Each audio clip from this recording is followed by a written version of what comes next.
வணக்கங்க. நான் கண்ணன் பேசுகிறேங்க, பெங்களூர்லேருந்து.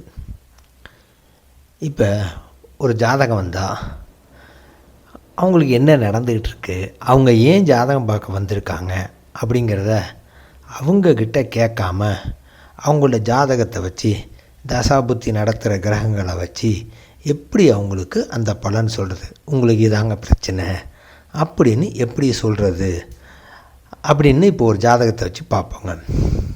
இந்த ஜாதகம் பாருங்கள், மேஷ லக்னம்,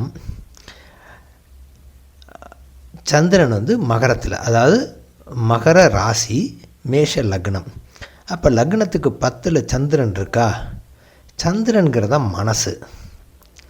அப்போ 10ஆம் இடத்துல சந்திரன் இருந்தால் பொதுவாகவே இவங்களுக்கு சொந்த தொழில் செய்யணும், சொந்தமாக எதாவது செய்யணும் அப்படிங்கிற ஒரு எண்ணம் மனசில் வாழ்நாள் பூரா இருக்கும்.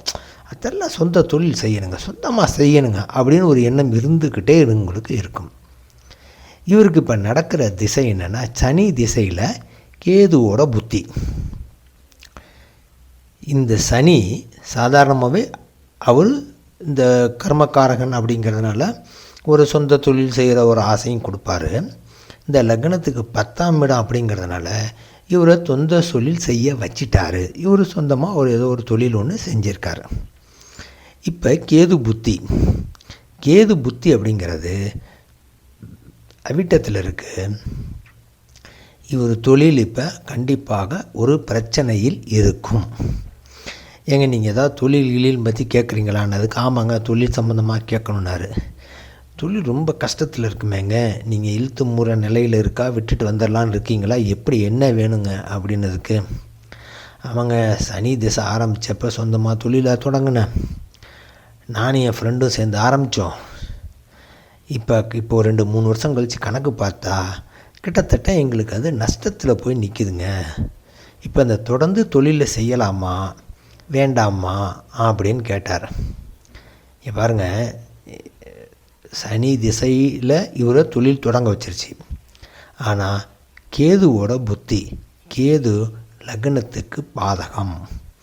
அப்போ பாதகஸ்தானத்தில் இருந்து கேது புத்தி நடத்தும் பொழுது இவருடைய தொழிலை இவரால் தொடர்ந்து நடத்த முடியாத சூழல் வந்துடுச்சு.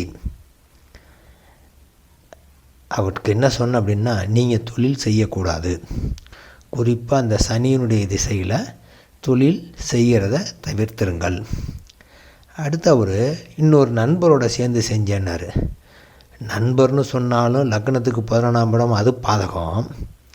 பார்ட்னர் அப்படின்னா லக்னத்துக்கு 7ஆம் இடம். இந்த 7ஆம் இடத்துக்கு பாதகத்தில் போய் அந்த சனி குஞ்சிருக்கு.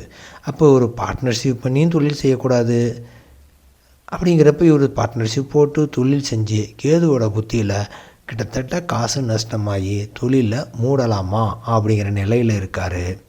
இவருக்கு நீங்கள் தொழிலை விட்டுட்டு வந்துடுங்க, தொழிலெலாம் உங்களுக்கு வேண்டாம், பார்க்குற வேலையில் ஒழுங்காக கான்சன்ட்ரேட் பண்ணி வேலையை பாருங்கள் அப்படின்னு சொல்லியாச்சுங்க. இப்படி தாங்க பலன் சொல்லணும். இப்படி தான் ஒருத்தர் ஜாதகம் வந்தால் அந்த ஜாதகத்தை வச்சு இவங்களுக்கு இதான் நடக்கும், இதுதான் பிரச்சனை இருக்கும், இது இவங்க செய்யலாமா வேணாமா, சப்போஸ் செய்யலாம்னா அவங்களுக்கு என்ன பரிகாரம் இருக்குது, ஏதாவது பரிகாரம் பண்ணிக்கிட்டே செய்யலாமா அப்படின்னு கண்டுபிடிச்சி சொல்லலாங்க. நல்லதுங்க, நன்றி, வணக்கங்க.